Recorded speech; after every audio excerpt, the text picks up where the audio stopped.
Good, so we are finally ready to move to the codes. So let's see. So now we are finally going to construct AG codes, optimal AG codes, but you'll see there is a slight caveat, but there's always a caveat in life. They are optimal, and you'll see they're optimal. So, right, so this is kind of a fairly easy unit, much easier than what we did so far, so you can relax. But it starts like with a lot of notations. So the way that we are going to construct good AG codes is by extending, like looking at a tower of function fields, like I did in the examples. So look, you extend the rational function fields, and then you extend that extension and so forth, until you have enough rational points to work with. That's kind of what's going to happen. So that's this definition. So let's say that Q is a prime power. You want to construct a code over FQ. It could be prime, of course, but it could be prime power. So a tower of function fields over FQ is an infinite sequence, F0, F1, and so forth. All of them are going to be function fields over the same FQ. I mean, that's a requirement by the definition. And the things that you want is, the kind of the most basic things, you want in a basic definition. So first of all, kind of obviously you don't want to stack. So Fi plus 1 should always be a superfield, like strict superfield of Fi. I mean, why not do that? Like, why stack at the same Fi? Just the theorems that we are going to state and sketch, there is these theorems, requires that. So, but obviously that's what's going to happen. Every extension over the previous one is going to be finite and separable, and the genus Gi is going to be the genus of Fi. I kind of want it, but it's going to be obvious that it happens also. But I just have to say it. They are going to go to infinity. Okay, so you're not going to stack it some particular genus. You'll see in a second that once the genus becomes 2, it's going to be that way anyhow. So what I'm really saying here is that you're not stuck at 0 or 1. And you shouldn't get stuck at 0 or 1, because it won't help you in life. Okay. How do you think about the fact that the genus is very large? You'll see. So some limits are going to be simpler. I don't really need any of that. Just the theorem statements are cleaner when you do that, and you are going to do that anyhow. So, but you'll see in a second. It's very mild. There's nothing. Yeah, and I don't know why I'm recalling it, but a prime divisor is rational if this extension is 1, and I'm going to denote. What is a rational prime divisor, and n little ni is the number of rational prime divisors of capital Fi. Remember that in codes, that's how many indexes you have in the code word. That's the block length of the code. You want to get an increasing family, an infinite family of n's, like codes with infinite dimension, no dimension. Yeah, you just get stuck at some n. Yeah. Right. And get one power. Yeah, good.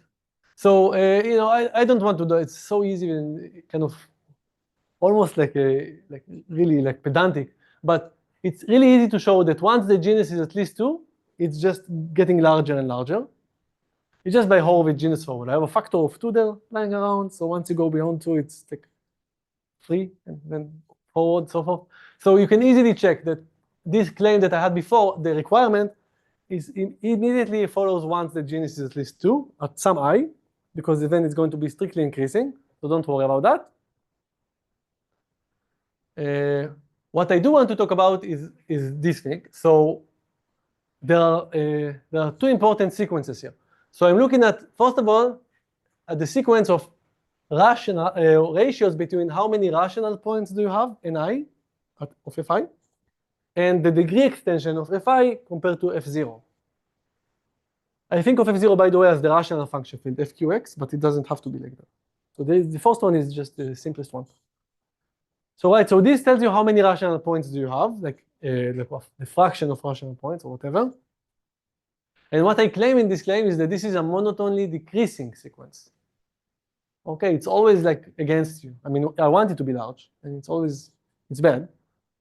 But don't worry about it, but it's going to go down, and therefore it's convergent, right? Because it's bounded by 0 and it's going down, so it's convergent. On the other hand, if you look at the genus, or maybe the genus -1, because if you remember for codes, we cared about genus -1. So the genus -1 of the ith tower compared to the degree extension of fi compared to f0, that's monotony increasing, which is again bad, because I want the genus to be small, and it's increasing, like generally, like always. But and so it's convergent in the like, wide sense. It could be infinity also, but at least it doesn't oscillate or something. And right. And so kind of assuming that, from the point j for which gj is at least 2, I mean, say just, the first or second, sometimes it's not the first, sometimes the second or third, the second function field in which you get genus 2. But once you get genus 2 onward, what I claim is that this ratio, which is really what you care about, the number of rational points compared to the genus -1, that is monotony decreasing. Kind of obviously, because it's a ratio of something which is monotone decreasing and monotone increasing. So it's going to be monotone decreasing, but it's particularly convergent. And if you remember, the inverse of that, like the reciprocal to that, was how much we lost in codes. Right? If you remember, we had this rho plus delta in Gopa code in general is at least that. No, that's the kind of the bottom line at the end, is at least that. I wrote capital N there, but So this is how much you lose, and I want this to be small. So what I'm saying here is it's monotone increasing. The inverse is monotone decreasing. But I really care about this quantity, especially at the limit. So, yeah, do you want to see the proofs? Or? You want this one to be large? I want this to be small. I want this to be small, so I want this to be larger. Yeah. Right, and it's decreasing, kind of against you. So you hope it won't decrease too much. Like at the beginning it's something, and then it's just going to decrease, and you hope it's not going to decrease too much. Why not just take the initial? Right, good. Because in the initial one, you don't have enough rational points. Like so, I mean, you fix an alphabet that you want to construct a code over, and then you start with the rational function field. I mean, you can start at everything you want, but then you have to analyze it. So you start at the rational function field. It's like when you construct expanders, you start with a clique of size d. You start with something that you completely understand, but it's too small. And when you extend it, so you add more and more points, this tells you can't add too many points. Like the number of points that you'll get divided by the extension is kind of getting worse and worse. So it's kind of troubling. But you do want to reach a point in which the ni is the end that you want, really. When you're praying that the genus is also okay. Yes? Also the assumption that start J such that J. Yeah, we do need that also, I think. Maybe. No, maybe it's fine, because initially it's 0 and 1. That comes from the first two. So if the first two are without the assumption of J. Yeah, that's fair. No, I think it's fine.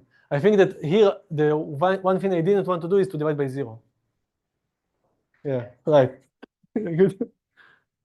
Yeah. But don't worry. I mean, like the fourth tower is going to be 4 or 3, and then yeah. Yeah, maybe we'll skip the proof. I don't know, it's such an easy proof. Maybe just to make sure it's not like weird. Let me just show the proof. It's easy proof. So okay, so let's start with that. So let's prove that this thing is monotone decreasing. Again, these are bad news. All of these are bad news. So you want many ni's to be large, and anyway, it's not going to be large compared to what the extension is. You don't care how it behaves with regard to the extension. You care about how it behaves with regard to the genus. But you understand both of them with regards to the extension, and then you understand them against each other by just dividing the two. So why is this monotone decreasing? Well, fix some fi over 1, fi plus 1 over fi, fix some like floor of the tower, it's called. And what do you know? You know that if you're looking at some, if you look, it's kind of obvious. If you look at, let me just draw the picture. So above, it's just a fundamental equality. So you ask how many rational points do you have, like in fi plus 1 compared to fi.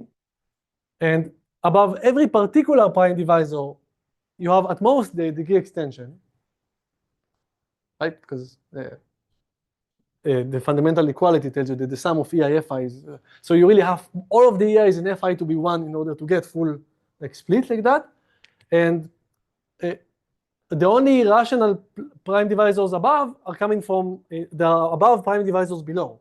Right? Because if this is not prime divisor, if the degree here is not 1, then the degree here is definitely not going to be 1. Right? The degree here is the degree here times the f, the corresponding f.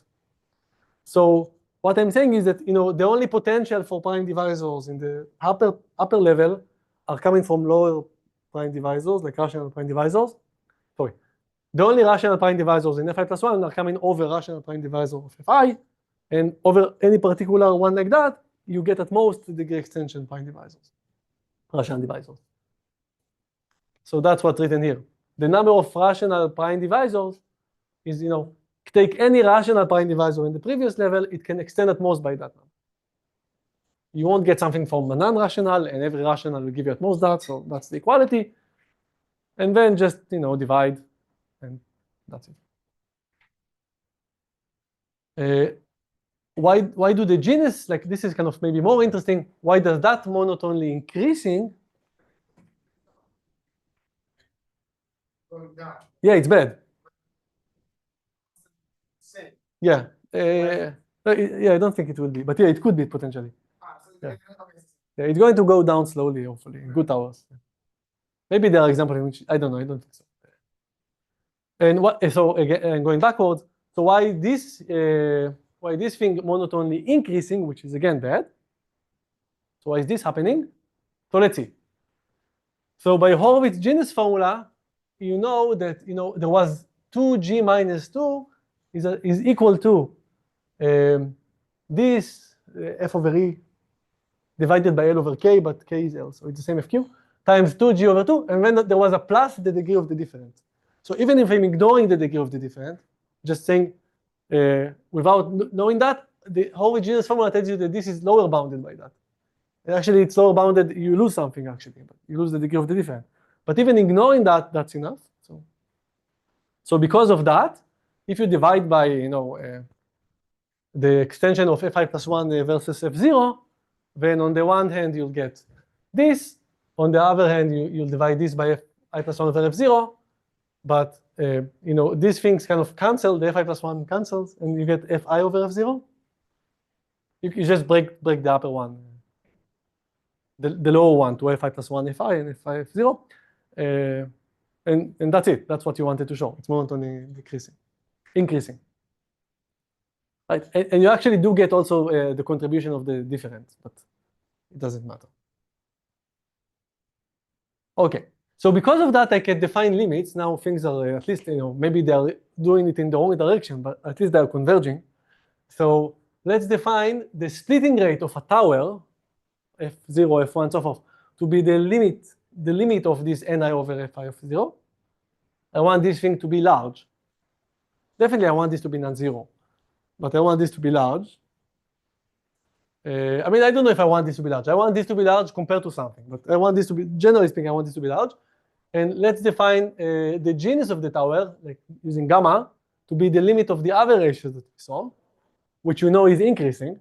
So it potentially could be infinity, but at least the limit is defined. And what I really care about is what's called the limit of the tower, which is just the ratio of the limits.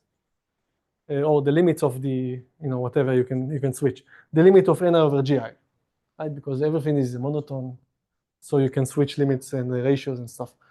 And you don't mind, right? And you don't divide by 0 also.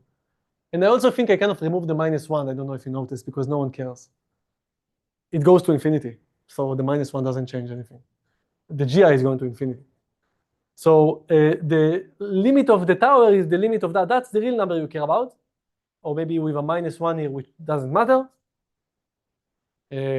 Right? So what you really care about is this thing, this expression. It's a number. It's like potentially it could be 0, because this could go to infinity. But it's not infinity, it's bounded. It's monotone increasing. Decreasing. Monotone decreasing. Because the Ni are decreasing, the Gi are increasing, so it's monotone decreasing. It could be 0. If it's 0, it's really bad. Actually, that's the name. So These are the notations. The nu are like the ends, like how many rational points do you have. The gammas is like the genus. What's the genus growth? The lambda is the ratio between them. And the tower is called asymptotically good if this lambda is positive, namely the genus doesn't go too fast compared to the number of rational points, which is what you want. There was a picture here in a second. Okay, I don't know where it is. There was this hope the delta is at least 1 minus g over n. Oh, let's call it little n now. Right, so you want this to go to 0. So yeah, hopefully. But definitely you want lambda to be positive. If it's 0 when you call it asymptotically bad, it will just mean that this will go to infinity, so the bound will be like meaningless. Just like, rho plus delta is at least minus infinity or something. So who cares? And note that f is asymptotically good. So if you want an asymptotically good tower, which will give you what's called an asymptotically good code, then really what you want is that nu will be positive and gamma will be finite. Because the only reason this will be 0 is that either nu goes to 0 or gamma goes to infinity. So you can ask, how good can lambda be? I mean, I want lambda to be large. I want nu compared to gamma to be small. So you can ask how good can it be? And that's actually the content of next lecture. But you can define it. I mean, if you want to understand it, just give it a name. So we denote by T of Q for a given Q, like prime power, the supremum of this lambda over all towers. Like any tower, like the smartest tower that you can have. Maybe it's not a maximum, so maybe it's like maybe there is no one maximal tower, like a supremum in a sense. And you can ask, how good can it be? Like you want the best possible lambda, you want lambda to be large. How good is it? And actually, you can ask something even more fine-grained.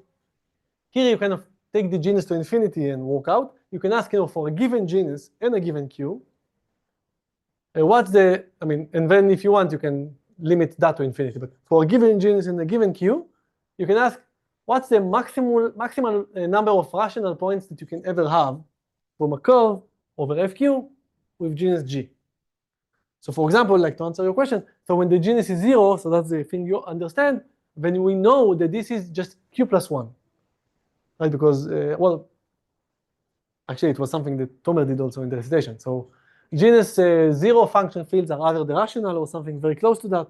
And the number of rational points, if I remember correctly, is just Q plus 1 all the time. Maybe I'm forgetting something. But generally, as you let the genus increase, what happens? Like, how does it behave? That's a very deep question. It's deep also for G equals 1. Like you have a genus 1 function field, an elliptic curve. You'll talk about it, I think, today, maybe next time. It was an open question that Hasse answered. What's the number of how many points in FQ, not in extensions, does this curve has? And what Ser proved, but really it's the Hasse veil bound that's important, but this is a slight improvement, is that this number is roughly Q plus 1. I mean, the way they think about it, the way mathematicians think about it, is they think of G as constant and Q as being large. We think about it the other way around. You think of Q as like 49 and G is going to go to infinity. But just to respect history, if you think of the genus as constant and Q being large, like genus 1 curve, genus 2 curve, and so forth, then if you think about it, a curve is still one-dimensional. And in one dimension, you have Q or Q plus 1 if you consider infinity points. And what Hasse proved is that, hopefully I'm not mistaken in history, but I think that's true, is that the number of rational points is indeed around Q plus 1. It's plus minus, it's bounded on both sides by what he proved is twice the genus times square root of Q. Right, so again, think of the genus as 1 or 2 or something like that, when this means that the number of rational points is around Q plus 1 by some kind of standard deviation. But anyhow, the Hasse veil bound is extremely important. It's crazily important. It is, that's what I'll talk about next time. I'm not going to prove it. I am going to prove it in the videos, but not in live, because it will take like 5 hours. But it is, that square root is the half in the Riemann hypothesis, turns out. But by the way, we care about a different thing. We don't mind about small genus, large Q. We care about large Q, small genus. no, I said the same thing, but reverse. We care about small q. We care about small q large genus, and so this kind of error term is not an error term. It's actually going to be much larger than q, in my mind. Okay. So we will use a different bound, which is better suited. It follows by that quite easily, but it's better suited. Right, so that's what we did before, but what we care about is the asymptotic of the genus. And so again, going back to our question, you can ask for a given q, as the genus goes to infinity. Now, it's the other thing, how many rational points you can have from a curve over fq with genus g compared to g. Like you let q is fixed, you let the genus go, and then you ask how many rational points can you have? So you really care about that quantity. Really. What I talked about before, this t is for towers. That's a particular way of constructing function fields. Here it tells you, I don't care about towers, just take any function fields you want. If you have a tower, you have a function field, you just take the larger one. But generally speaking, what's the best function field that you can have, like in terms of ratio between number of rational points versus genus? And by what we talked about before, the Serre bound, which is weirdly kind of stated probably, we know that this is at most 2 square root of q, because this goes away when you take g to infinity. So you really can just remove that, ignore that, because you divide by g. So that goes to 0, q is fixed. So you get this 2 square root of q, but that's not tight. Asymptotically, that's not the right answer. The right answer, the bound, which turns out to be tight, is square root of q minus 1. So you can get even close. These are all bad news. It tells you bad things are happening. You can't get this too large. And the right answer, the bound which we're going to prove is tight, is square root of q minus 1, not 2 square root of q, floor or ceiling of 2 square root of q. Right. So again, if you are considering this limb soup, you want it to be actually large. What you know is that it's at most square root of q minus 1, and that tells you that you can never get something, again, using that framework, not generally, but you can never get something better than this. But having said that, this is like exponentially better than the probabilistic method, which have a low q here. Okay, but there is a bound. That's the bound. And this square root is, again, the half in the Riemann hypothesis. So this is a bad news. This tells you that you can't get too good of a, there's always going to be some gap. The good news, which is what you're going to do now, is that we are going to construct towers that achieve this bound. Okay, so we're actually going to, to match it. Initially, people use like modular curves. I don't know much about it. Non-explicit proof for doing that to some extent. But when Garcia and Stichtenov came up with a particular way of doing that, this is what we're talking about now, the towers thing. And there are some open questions. I think they're still open. I don't know. They were open a couple of years ago. We are going to prove that this is tight when q is an even prime power, like any prime that you want to an even power. It's not known if it's tight for other q's, right? So it's kind of funny. There's only a low bound of log q, which kind of match the probabilistic method in terms of codes. But there are still some open questions there, like quite many. Power of something prime? No. When q is a prime to an even prime power, an even. Yeah. When you say an even prime power, it doesn't clear if it's an even prime power or an even prime power. Right. So the even refers to the power. Right. So prime fields we don't know, for example. Right. I think they know something about a cubic power also, and like better than that. So p to the third, I think they have something about that. But again, it's not like I don't do those things, so I don't quite know what they do here. F2 is not, yeah, of course. F2 is like, it's the holy grail. Beats, yeah, we don't know we don't know anything. I don't know why, yeah. It's weird. Yeah, that's true. I don't know why squares are easier. There are many different constructions, and all of them, requires that. So may hint to the fact that you need it. I don't know. There is no like one single reason, because there are many constructions. You'll see one today and one in the project seminar part. Yeah, but let's just see it. So again, I don't like this name. They say that a tower like that is asymptotically optimal if it achieves it. But as I said, I mean, it's not known that for Q, which is not an even prime power, this is achievable. So calling it optimal, if you don't know it's achievable, it's kind of weird because it may not exist. And then it's not fair. You leave too high expectations, right? But anyhow, that's the name. Okay, so in order to do that, to analyze, so our goal now will be, it's very simple. There are just two simple lemmas, which I'm not going to prove. They are not that simple, but they're quite simple. The proof is written and I can do the videos, but we have this F0, F1, F2, and so forth. And what we are going to do is we are going to use the same function, the same fundamental equality in all of them. So like maybe this is X, this is XY. I mean, you better move to X1, X2 if you want to do it infinitely many, but you know, just generally for us, you have this X, XY, XYZ.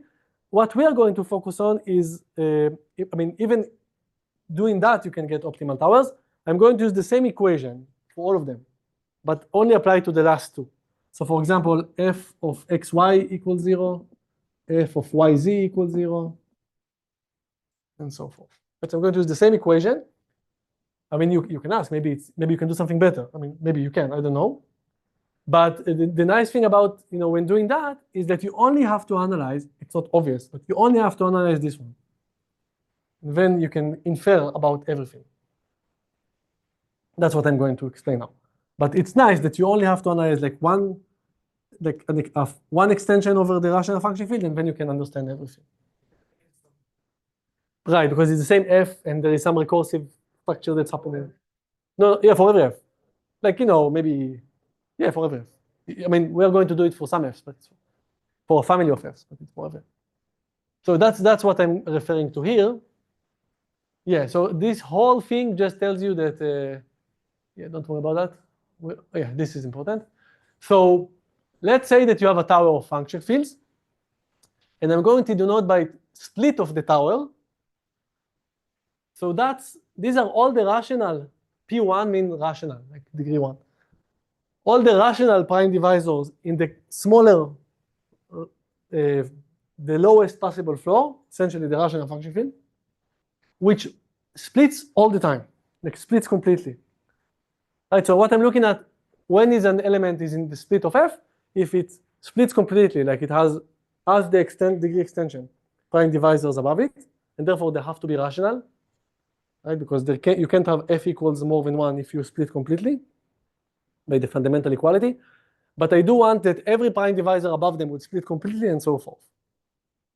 So this is like the kind of the prime divisors that will always split. If you saw the examples, we have these like couple of examples there that we had these 4 prime divisors that always split in one of the examples. But this is the thing that this is the set of prime divisors that will generate more and more rational points because they always split and split and split completely. And that's the good set. The bad set, so this is this definition, is called the ramification locus. So here again, we're only talking about prime divisors in F0. Here it could be non-rational prime divisors. Here I only considered rational prime divisors. This is annoying because it means that you have to worry about non-rational prime divisors, and there are infinitely many of those, so it's hard to fish them, but you know. You're looking at all the prime divisors in F0, which ramifies somewhere. That at some point above them, when you extend and extend and extend, you get an E which is not 1. That's bad. I don't want E which is not 1. It contributes to the genus, as you know, and it takes away rational places. So, but these P's, you know, that kind of fail the test at some point, this is the ramification locus. That's the name for that. Okay. And, They become non-rational at some point. they become non-rational, and more, like for me, more importantly, they affect the genus. Well, F could also increase. Like there is EF. Right. But what you're saying, and you're right, is that this is like a non-intersecting sets, right? Because if you always split, you can't ramify at any point. All right. So split is the good set. Ramify is the bad set. And the annoying thing is that split is finite because it's just a subset of the rational points, at most q plus 1. And ramification, this set it could be infinite.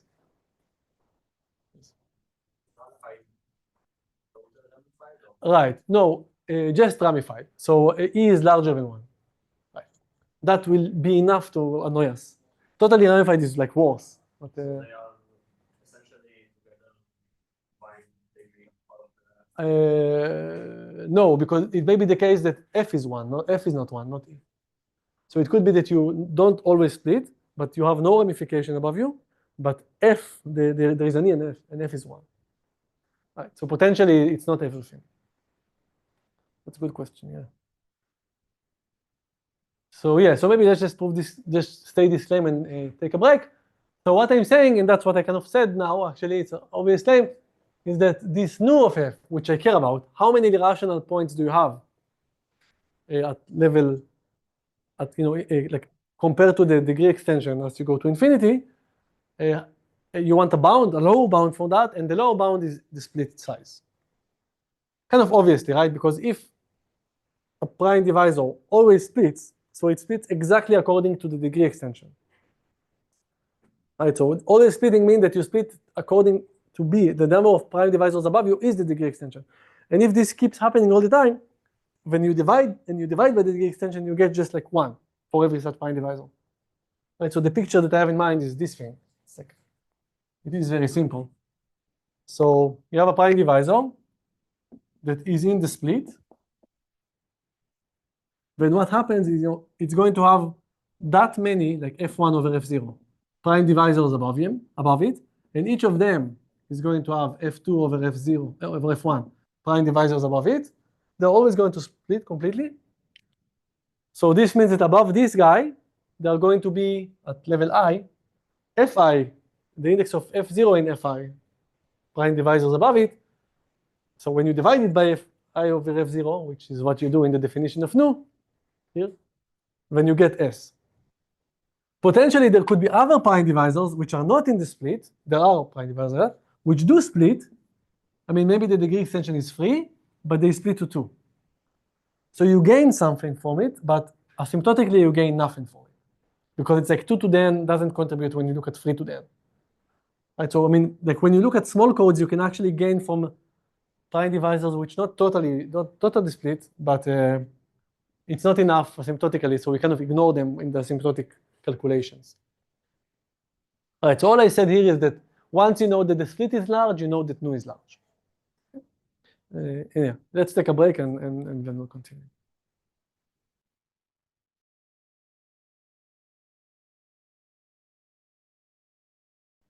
So here there is a little claim. It's kind of an overkill for what we are going to do, but it is useful for the project, so maybe I should say it. So let's say that you have a tower. Now I'm talking about the ramification part, not the split part. And assume that the ramification is finite.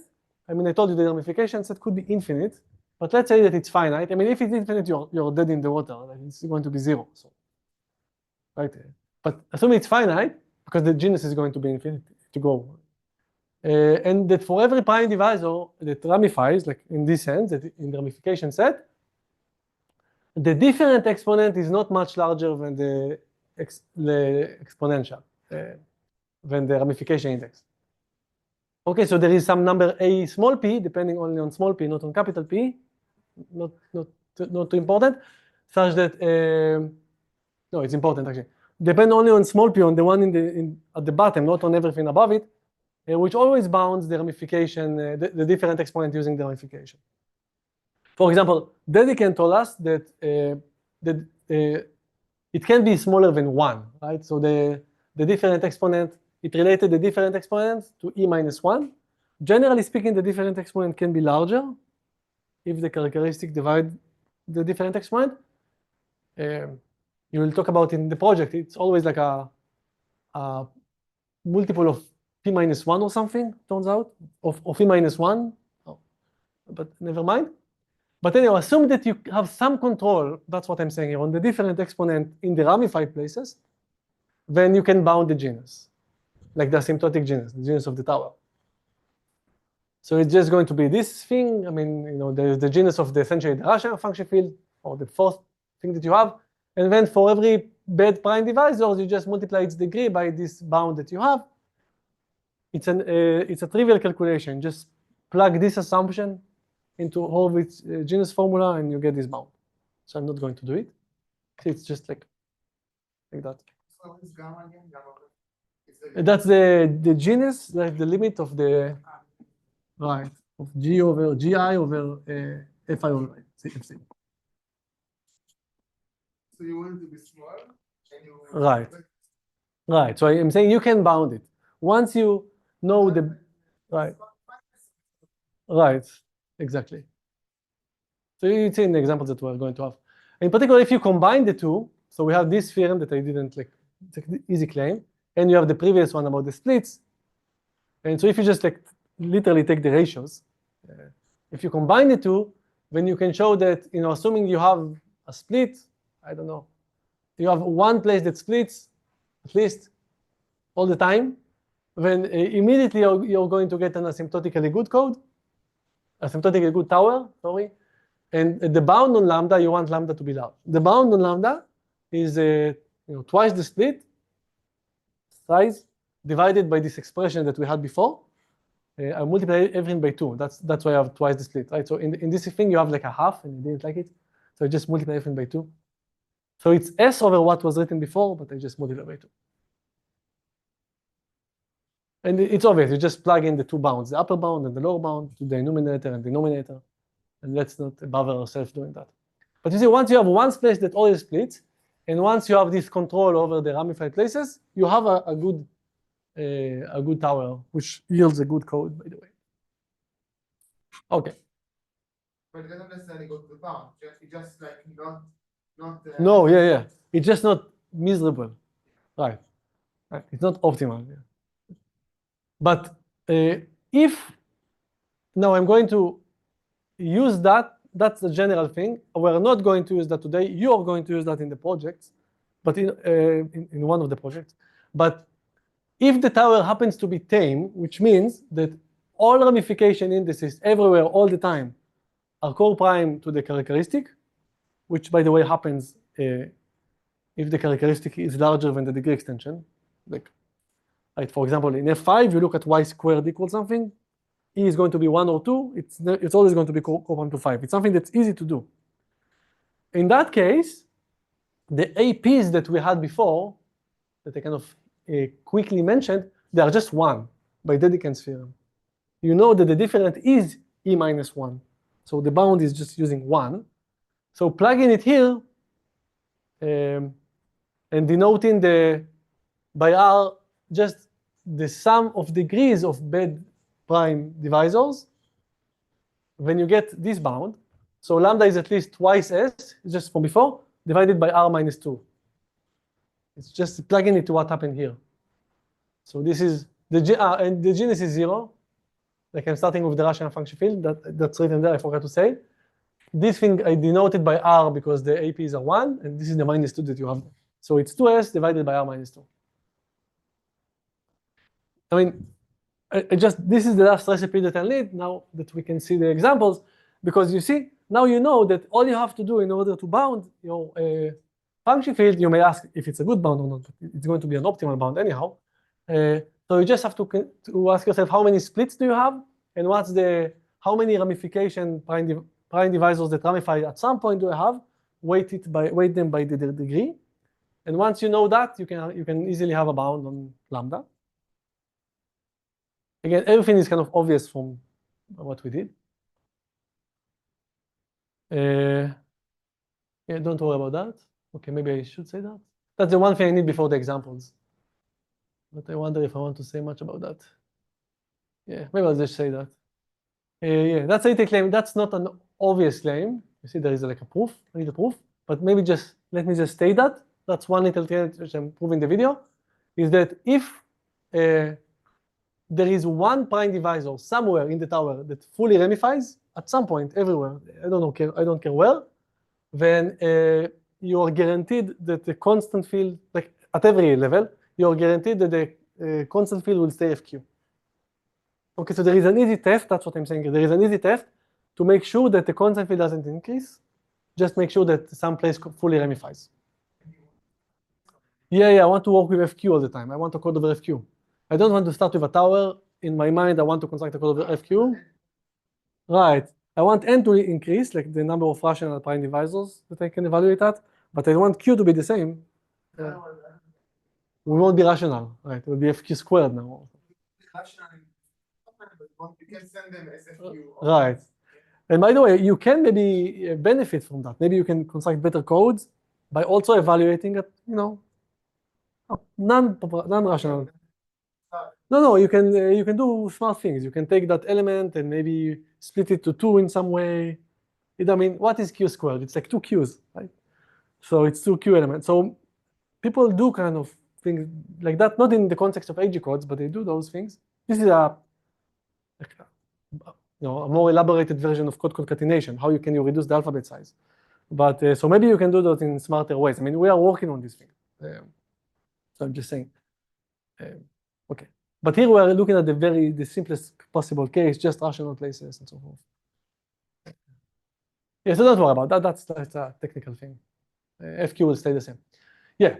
And now the last instantiation before the one example is that we are going to consider, don't worry about the previous one, we are going to consider function fields. So I told you that there is some f, the same f that is used everywhere. So actually that f, maybe that's a bad name because I'm now going to call f by something else. So that the equation that recursively defines the tower, I'm going to assume that it has the following form, just for simplicity really, it doesn't really matter.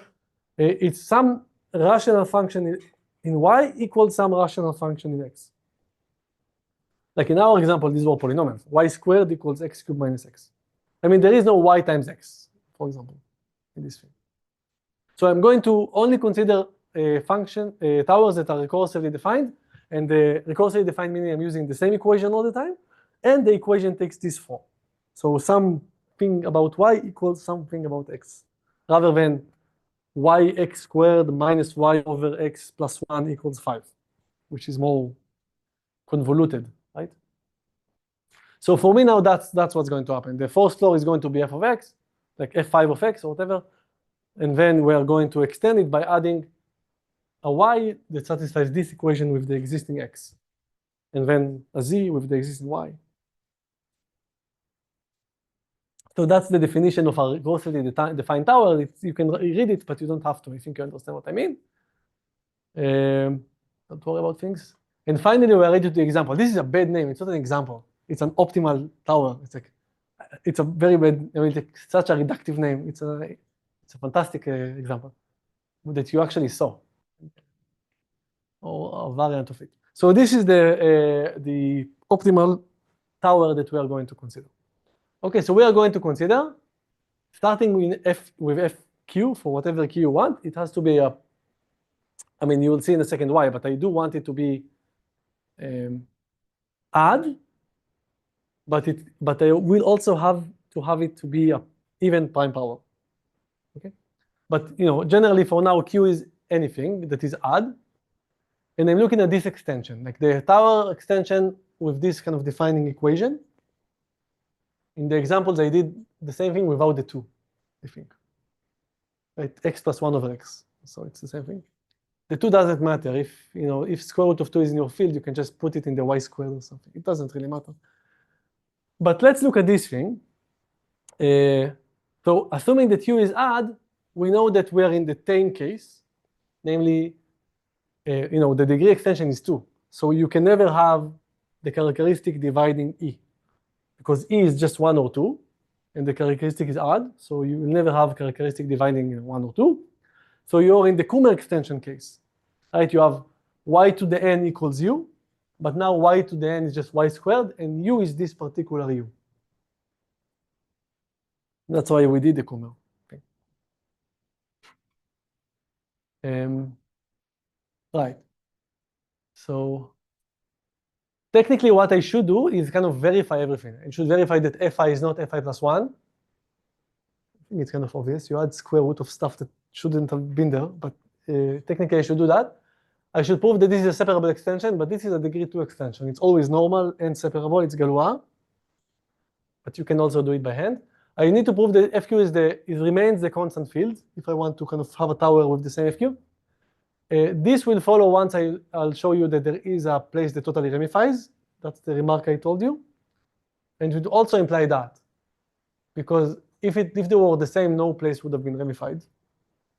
If you think about it, you can't have the same function field and you ramify over yourself. And I need to show you the genus is at least 2, and I'm going to do none of them. It's like one slide and it's very boring. Okay, it's this slide, and you don't care about it. Oh, 2 slides. 3 slides. This slide is just to show that the genus is at least 2. So it's a slightly, it's actually 1 at the second level, and it's only 6 or 4. The lower bound is 4 at the third level. So you need to go two levels up in order to get genus. I mean, genus 1 at the fourth level or the second level because it's an elliptic curve. No, it's not. It's like the same thing as an elliptic curve. You can massage it to get an elliptic curve. So, never mind. The genus is 1. But don't worry. That's just really non-interesting stuff. Wow, it's more slides, but it's okay. Don't worry about it. But what I do want to do is to figure out what is the splitting locus and what's the ramification set. So what about the splitting locus? So how can I determine, right? We want many prime divisors to split completely all the time. And I don't want to start like, I mean, that's what I did in the example. I don't want to work infinitely many times to find a place to split, and then to find the split above it, and for each of them find one. I want something that makes use of the fact that I'm using the same function to extend the function field in order to only analyze it once. I kind of want a theorem that tells me that if I'm splitting once, I'm splitting all the time, in a sense. So once a prime divisor split, the prime divisor above it always split. That's not true, but that's what I kind of want. It's not true because it could be, I mean, I think the examples there were like that. You may split completely, but then one of them won't split completely. So things can happen, bad things can happen, but this claim kind of encapsulates, gives you the at least sufficient condition for a prime divisor to be in the split, in the good set. And it's not enough for it just to split. It has to be better than just split. Because as I said, you may split and then above you something won't split. So what the claims tells you? It tells you that, say you have a recursive tower over FQ, defined by an equation that looks like that, f of y is h of x. We have y squared equals x squared plus 1 divided by 2x, so it's the same thing. And now, let's assume that you have a set, let's call it sigma, of prime divisors at the rational function field, like in FQ0. So just a bunch of like elements in the field or infinity. So these are the rational prime divisors in FQ of x. Well, it's not empty, of course, because otherwise it's not interesting. And what you want is that for every alpha there, first of all, you want this prime divisor that corresponds to alpha to indeed split completely. I mean, if you want this to split all the time, it has to split by itself to begin with. But then I need some other condition that will tell me that this keeps going and not just stop here. And so that's the right condition to say. It tells you that not only every element in alpha splits completely, every element alpha in sigma splits completely, but actually, if you take any prime divisor above, like strictly above, just in the next level, above alpha, then I kind of want to say it is also in sigma, right? So like sigma is the good things. But I can't say a prime divisor is in sigma, because sigma is just field elements in FQ or infinity. It's like in the projective version of FQ. The right thing to say, saying that, I kind of always identifying x minus alpha with alpha. So here what I'm doing is I'm identifying y minus beta with beta. So the right thing to say is that for every prime divisor above alpha, or x minus alpha, I want, when you evaluate y, the new variable, at capital P, you'll get something back in sigma. So you want disclosure. You want this to be good, namely it splits completely, and all of them should also be good, namely not it's not that they are in sigma because it has no meaning, because sigma is just a subset of the finite field in infinity. But what you want is that when you evaluate the new variable y at these prime divisors, you're again in sigma, and therefore it will kind of keep going like that. Like sigma, like what is sigma? Like I understand it's a subset of the Q. What is Right. So subset of what? sigma is those places at the rational function field, the rational places at the rational function field, that not only splits completely, it's also, I mean, you're bounded to being split completely because you have to split prime divisor. Prime divisors, yeah, places, same thing, yeah. But rational ones, so I can identify them with the FQ elements or infinity. Ah, I see. Right, and so I want them to split completely, and I want that to happen everywhere above them. So I want them to split completely, and every prime divisor above them, when you evaluate y at that prime divisor, which is kind of the name of that element, if you think about it, is also in sigma. Note that y applied to capital P is an element in FQ, because capital P is rational. So the residue field is isomorphic to FQ. So you get something in FQ, but I want it to be in sigma. I don't want, I mean, it could be that this splits completely, but one of the prime divisors above it, when you evaluate y at that prime divisor, you get something which doesn't split completely. And then you'll get this phenomena that we had in the examples, which hopefully you saw, that tells you that maybe it splits completely, but this goes like that. And I mean, this maybe splits completely again. So this won't be an element in sigma, because it splits completely, but above it, one of those places, the one that kind of corresponds to it here, doesn't split completely. So that's you want a closure thing. You want some, so in the other example that we did, which is essentially this thing, x plus 1 over x, it's the same thing, really. We had 4 of those. We have 4 things that do like that over F9, 4 things that behave like that, and the remaining won't. In this example that we did, we had none of those, if I remember correctly.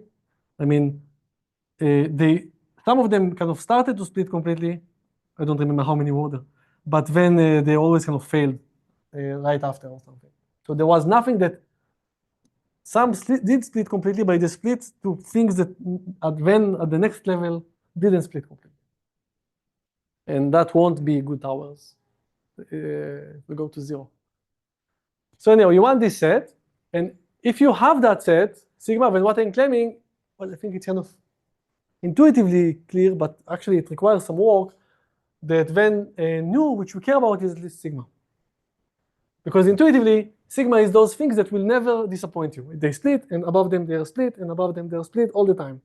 So they'll give you the right amount of split that will kind of won't vanish as you go. So I'm not going to prove that. I am going to prove that in the video because it's not easy. It's difficult. But really what I'm saying is that I want to give you kind of an operative definition about how it works. So I really want to show you that. So you just have to find this kind of nice set, sigma. And the second thing about ramification, so you can actually put it in a nice package, which is this corollary. So in this corollary, what I like about it, you don't have to look at it even because it's the same thing. It doesn't speak in the notion of function fields. You can understand this corollary without knowing the course.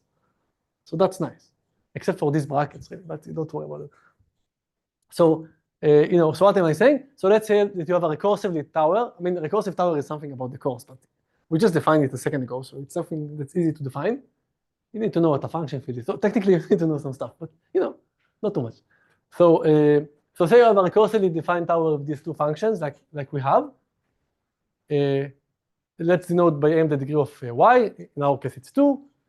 And let's say that we have a set sigma of just field elements, like high school, that satisfies the following property. So every element in sigma, if you plug it to H, like the right-hand side, you get, it's not a pole, it's something that you can check, right? You can look at H, the rational function, you can look at its poles. So you want sigma not to contain a pole of H. Like the formal way of writing it is this way. You don't have to look at it. You can just, exclude the poles. And you want that if you plug any alpha in sigma to H and solve this equation for T, then we find all T's such that this hold. Now this is just a fixed element. I want you to have M distinct solution. Right, the degree of f is M. You have a by degree I mean, I should have said if it's a polynomial it's a degree. If it's a rational function, I'm taking the max of the numerator and denominator. It's not a big deal. And then you can just multiply and get a degree M polynomial. But really what's written here is that you want that for every element in sigma you get as many roots as possible, like as many rational prime divisors above you as possible. They are rational because they are in FQ. So I am distinct solution in sigma in particular in FQ. They are not in FQ squared. Something. If you found this sigma, then yay, the corresponding alphas, or really the prime divisors, are subsets of the split. So all of these will give you the split completely thing, the thing that always split. So really, what I'm saying is that all of the fairly semi-abstract discussion that we have boils down to a very simple calculation. If you want to figure out what are these field elements, you can also extend it to infinity, but I didn't want to. What are those field elements that are going to split all the time? When there is a very easy check. You have to make sure that you can plug them into H, and you have to make sure that when you plug them into H, there are M solutions as the degree of F. And then those solutions will correspond, that's the proof, to prime divisors above Px minus alpha. In FQ, in sigma even, yeah, exactly. Yeah, exactly. And then what will happen is this expression. So you may have 3 solutions in FQ, but one of them doesn't have this recursive guarantee. And another object. right. And the proof of that is not so trivial also. Yeah. So I how? understand how can it be another object in a cube. I will assume that the place above you, they are also just F25 or something. But I'm saying they can be another object in a cube. Yeah, there could be an element in FQ which doesn't have this property. So above them, you don't have a full split. That when you plug alpha to H, you get a full split. But when you plug beta, whatever this is, in FQ to H, you have missing roots, or double roots, or roots in FQ squared, or repeated. So above alpha, there is some other beta, which is also in FQ. But when you plug beta into H, you don't have this expression again, the property again. Right, you want this recursive. So for example, don't worry about the proof. I mean, hopefully, I wanted to do it. It's all written here, but these are going to be addendum videos. Let's just look at the example that we had, okay?